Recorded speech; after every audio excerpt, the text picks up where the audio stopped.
What if I told you that your favorite childhood memory never actually happened? Think about it right now. That summer trip to the beach. That time you broke your arm falling out of a tree. Or that birthday when you got your favorite toy. You can see it clearly, right? You can feel the warmth of the sun, hear the laughter, and picture the very clothes you were wearing. But what if the entire event was a complete fabrication? A perfectly crafted, high-quality lie fabricated by your own brain? Science has just revealed something terrifying. Nearly half of what you remember about your early life is either severely distorted or completely made up. You're not playing a video recording of your past. You're living in a psychological simulation. And today, we'll look inside this glitch that's rewriting your personality. For decades, we treated human memory like a library. We thought that when an event happens, our brain records it, saves the file, and puts it on a shelf. When we want to remember, we just pull the book down and read it. But modern neuroscience shows that memory doesn't work like a camera. It works like Adobe Photoshop. Every single time you recall a memory, your brain doesn't load a saved file. It rebuilds the scene from scratch. It takes a tiny piece of actual fact, blends it with your current emotions, injects things people told you later, and fills the remaining gaps with pure imagination. And here is the kicker. Once the brain reconstructs this new, slightly altered version, it saves that one over the original. You are essentially playing a game of telephone with your own mind. By the time you reach adulthood, that core childhood memory has been downloaded, edited, and resaved hundreds of times. The original file is long gone. If you think your mind is too sharp to be tricked like this, let's look at one of the most famous psychological studies ever conducted, the Lost in the Mall experiment by Dr. Elizabeth Loftus. Researchers spoke to the families of a group of participants to get real stories from their childhood. Then, they presented the participants with 4 stories from their past. 3 were true. 1 was completely fake. A story about getting lost in a shopping mall at age 5, crying for hours, and being rescued by an elderly woman. At first, the participants didn't remember it.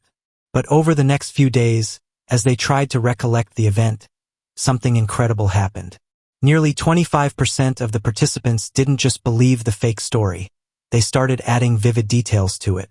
They described the color of the elderly woman's shirt.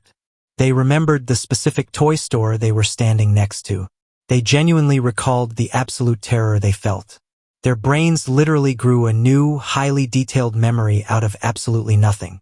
If a scientist can plant a completely fake trauma in your head in just 1 week, imagine what years of looking at old photos, hearing family stories, and watching home videos have done to your actual past. It gets crazier.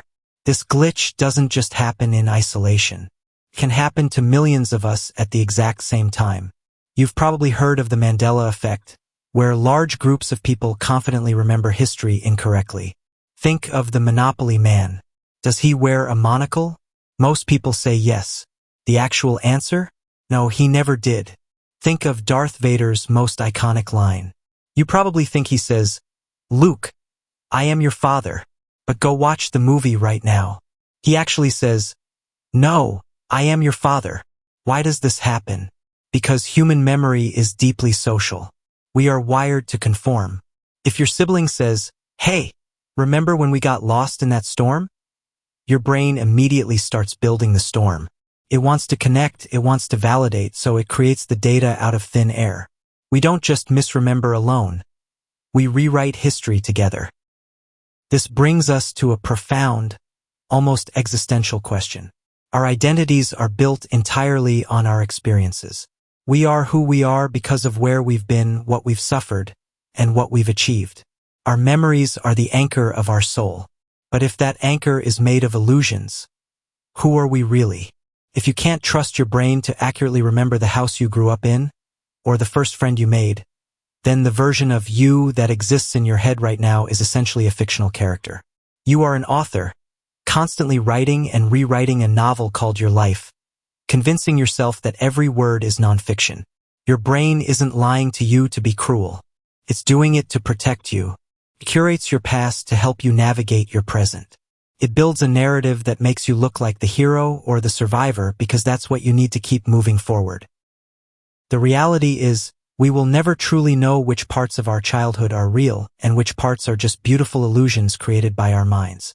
So, let's test this right now in the comments.